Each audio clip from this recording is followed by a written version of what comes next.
Hello, dear tea friends from around the world. Welcome to a new tea class with me, Stefan Erler, the founder of the TeaMasters blog and the T-Masters.com tea boutique.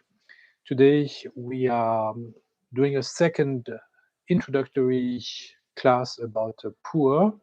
Today, we are going to discuss the connection between Taiwan and puerh tea.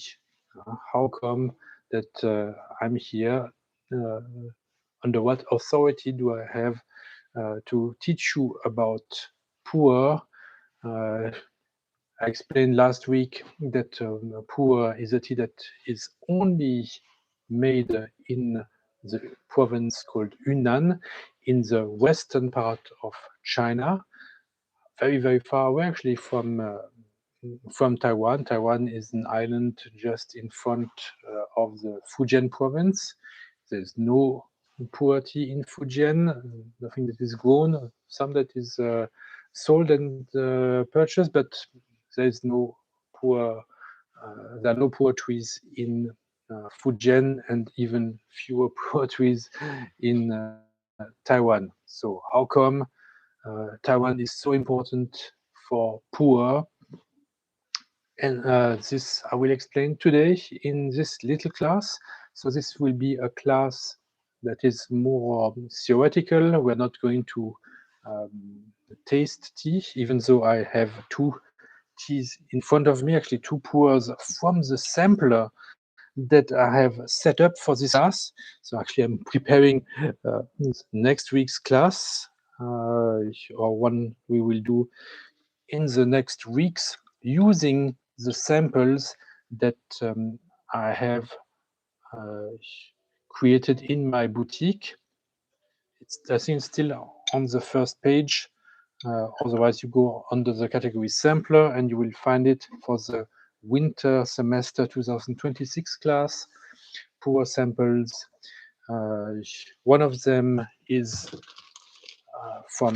this one. Actually, it's a tea that I'm giving you for free. Ba Jiao Ting puerh from the Liming Chachang factory. It's this one, and that's one of the reasons to purchase the sampler. You are getting some free puerh, 20 grams of this one, and the bigger gift that you are getting is 5 grams of 1970s raw puerh that is also part of this sampler, and I did not add any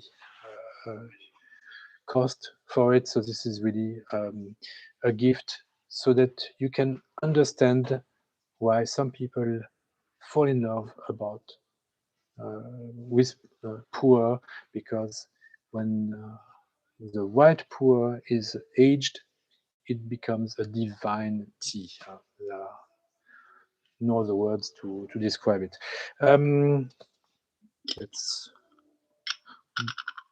Let's empty these 2 cups so that we can start to talk about today's lesson. And so I really encourage you to place your orders if you have not done so yet,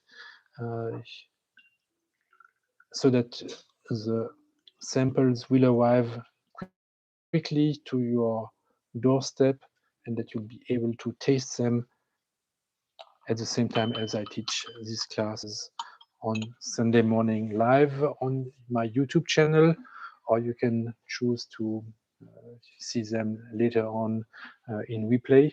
That gives me the idea. You should give me a thumbs up today to help get more people to see these videos about puerh. I think, yeah, there are not so many free classes about puerh tea. Now, let's start with today's lesson. The puerh, as we said last week, started in the Ming Dynasty, late Ming Dynasty, not before. And we have actually lots of records in the Qing dynasty of puerh being given to Chinese emperors in Beijing as a tribute. There are papers that describe how Qianlong every year would receive puerh from Yunnan, from which region, from which mountain it would come, and Qianlong would make his notes and say, okay, from this mountain, I want 10 kilogram more next year. From this one, I want 20 kilogram less, depending on how he enjoyed the tea. And like this, we are able to gather that one of the tea mountain that he liked the most is Mansong. And indeed, last year I was able to taste Mansong puerh a couple of times, and it was really very different from other puers. Almost sweet, almost no bitterness, really very, very smooth. And unfortunately, this tea mountain is still only producing very limited amount of puerh, 200 kilogram, I think, per season. Therefore, the prices are extravagant, and that's why you don't see so many people talk about it. But it's interesting to see that emperors had very good taste, and that puerh really started long time ago. And at that time, private companies, all called with Hao at the end. So we have Tongqing Hao, Songping Hao, that were established during the Qing dynasty already in the 1700s. Tongqing Hao was established in Yiwu, and they lasted until 1930, more or less, because then in the 1930s, the war between China and Japan really disturbed the production and consumption of puerh tea in China. Of course, the Qing dynasty came to an end in 1911, so the tributes also stopped in around that time. And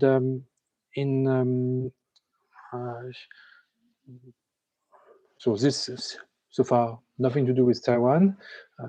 We do start to have some linkage because the nationalist, what's interesting is nationalist government, this KMT government, fled to Taiwan in 1948, but it was only in 1950 that the communists were able to take over the Yunnan province. Yunnan province was one of the last nationalist remnant to fall under the communist rule.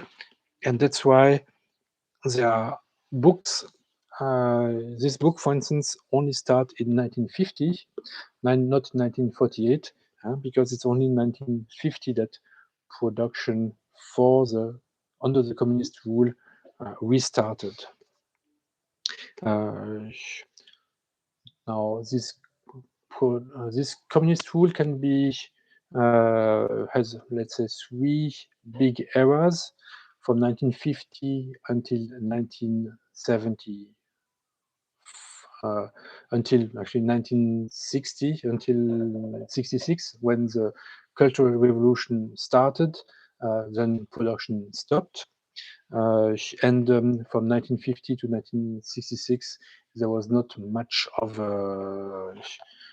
not too many products. It was mostly Hongyin and Luyin. Hongyin would look like this. Luyin would look like that. But that's so they only had two products. Then there was nothing in the during the Cultural Revolution. Except some loose leaves were still sent to Hong Kong, and they were then pressed in Hong Kong, called Guangyun cakes. And in 1975, after the Cultural Revolution stopped, then the CNNP, this monopoly of tea under the communist rule, they started to be a bit more professional. They started to produce recipes like 7542, lots of 75, because that's when they made lots of different recipes. Then 85 again, they would start to make recipes. And so there were more products that were done after 1975 than in the early 80s with Deng Xiaoping.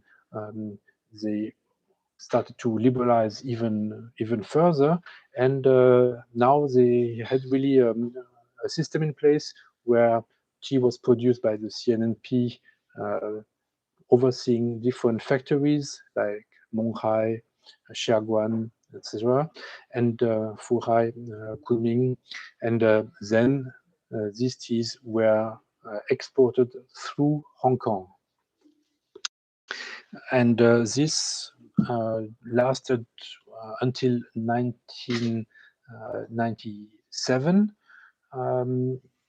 What happened in 1997 is the return of Hong Kong to mainland China, and lots of tea stores in Hong Kong were afraid of this handover, and sold their stocks, their inventory, to the merchants who at the time were the most active and had the largest market outside of Hong Kong, and this was, you guessed it, Taiwan. Here we have to go back to the early 1980s. Taiwan is still under martial rule, but it's getting more affluent. Lots of OEM orders are coming from the US, from Europe, and Taiwan society becomes more prosperous, drinks more tea. Lots of tea shops, tea houses flourish in Taipei. And T. Parker, my professor, was a journalist at that time, a young journalist, who would go to these tea houses after work, working for a newspaper. That means he would go there 2 o'clock after midnight, late at night, needing to relax. But he was not drinking beer or whiskey. He was drinking tea, and at that time he made lots of friends among the tea sellers. And one day, one of the sellers proposed to him a new tea, not from Taiwan. At that time, most people were drinking Dongjing Oolong or Baozong, the two major oolongs at that time. And now in early 80s, a new tea. He tries it, finds it very interesting because it's very powerful, twice as powerful, but the price is 5 times cheaper than Dongjing Oolong. And so really a great value, 10 times better value than the local Taiwan Oolong. And but it has no fame. He asks the seller, "Oh, this is called puerh, actually, and what is this brick? It's called a Keishing." Okay, he bought lots of bricks like this. Nowadays they are valued over 10,000 US dollar, but at that time they were very cheap, cheaper than oolong, and he would give them away to friends and people he knew, and promoting this new type of tea that was unknown in Taiwan. And thanks to T. Parker, puerh became more and more famous tea in Taiwan. He even encouraged a guy who was selling Yixing teapots without much success to switch to puerh. This guy is Deng Shihai, who later became really nicknamed the king of puerh because his business in puerh grew very, very large, all thanks to T. Parker. T. Parker went even to write a book about puerh tea. It's this book, published in the year 2003. So 6 years after the handover of Hong Kong to China. And so also 6 years after, lots of Hong Kong tea shops had sold their old puerh stock to Taiwanese companies.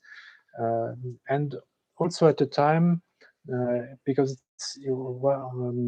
that is very important because it's in the year 2000 that the Chinese finally, probably also with accession to the WTO, further liberalized the tea business and broke the monopoly of the CNNP. And by breaking this monopoly, now people did not need to go to Hong Kong to buy puerh. They were allowed to go directly to Yunnan and buy either from CNNP or from farmers themselves or small businesses that were forming. So in the year 2000, there was kind of like a gold rush for Taiwanese businessmen, tea businessmen, to go to Yunnan, establish new relationship directly with the locals, with the tea factories or with producers, and buy directly from the source instead of going through Hong Kong, where actually the taste of Hong Kong tea is very much tilted towards cooked puerh. So this allowed these business people to focus more on the raw puerh, which is closer in taste to what the Taiwanese tea lovers liked. This lighter notes, fresh notes, like in a little bit like High Mountain Oolong, but of course still very different. So T. Parker was not just a witness to this history, he was actively involved in it by being one of the first to discover puerh tea in Taiwan, making a lot of promotion around it because he felt, oh, this is such a good bargain. He wanted his friends to benefit from it. And when I joined his class in autumn of 2002, puerh was also, of course, on the list of teas that we were studying. And in 2003, we, thanks to T. Parker, had the opportunity to purchase this 2003 Wild Iwu puerh that is included in that set that we are going to study also. So a very timely tea that brings us back to these times when the business of puerh really was set free in Yunnan. Now, this led to lots of excesses, of course. When you were, when you had a market that was a monopoly controlled by just one company, and all of a sudden becomes free, then all the actors they tried to find different strategies to succeed. Lots of people will choose the dark path of imitations, fake puerhs, uh, fake origin, fake years, uh, fake packaging. But of course, there were also other merchants that chose the right path of quality, uh, high quality, only no mixing, because before it was mixed. These recipes, actually, a recipe means that it was a mix of different leaves. Now some chose to go the purity, the pure way, and so it took several years for the market to find kind of a stability. By that time, that's roughly around 2006, China also started to become affluent, and and a new middle class started to form in China. And before 2005, 2006, the largest market for puerh was in Taiwan. That's why all these best puerh came to Taiwan first, because that's where the 21 million inhabitants of Taiwan were able to purchase these teas. However, as soon as China got rich enough, the purchasing power shifted from Taiwan to Beijing, Shanghai. Shanghai, actually, the city itself is as big as the whole island of Taiwan in terms of number of people. So, if one Shanghai is like a Taiwan, imagine you add several top Tier 1 cities in China, like Beijing and Hangzhou. These cities now have larger numbers of affluent tea drinkers than Taiwan. And after 2006, the market progressively went to these cities. So the farmers who used to sell to Taiwan progressively stopped selling to Taiwanese businessmen directly and preferred to sell to Beijing or Shanghai, because that's where they could get better, higher revenues. However, this still gives us an interesting 20 years between 1990 until 2010, where Taiwan really was a major player in the puerh market. And that's why most of my teas for this sampler and for these lessons come from this time frame. So we are able to study them because of this history that links Taiwan, the Taiwanese market, to the puerh market, thanks to no one else than T. Parker. There were also others like Cho Yu in Zetonglu in Wisteria Tea Shop. He was also one of the first to import puerh and sell it directly to people in Taiwan. But the effort by T. Parker was quite important. And in this book, in 2003, his focus is really to educate the consumer about what is good puerh, what is fake puerh, how to select puerh for the taste, because we like to drink it, not because we want to invest in it. So it's going to be interesting to see 20 years later, was he right? Was he maybe was he wrong in the recommendation that he made in this book? And one of the things will be to compare teas from my sampler.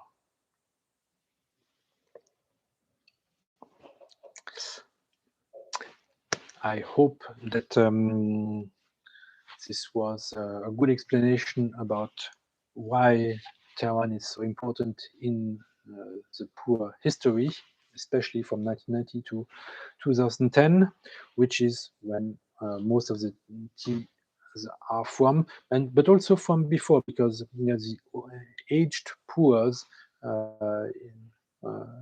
were first in Hong Kong, but then lots of them arrived in Taiwan and were stored in Taiwan. So we are going to drink probably this tea next week already. Thank you very much for your interest. And if you have any question about today's class, let me check now. No, great. Thank you very much. See you next week. Have a great Sunday. Bye bye.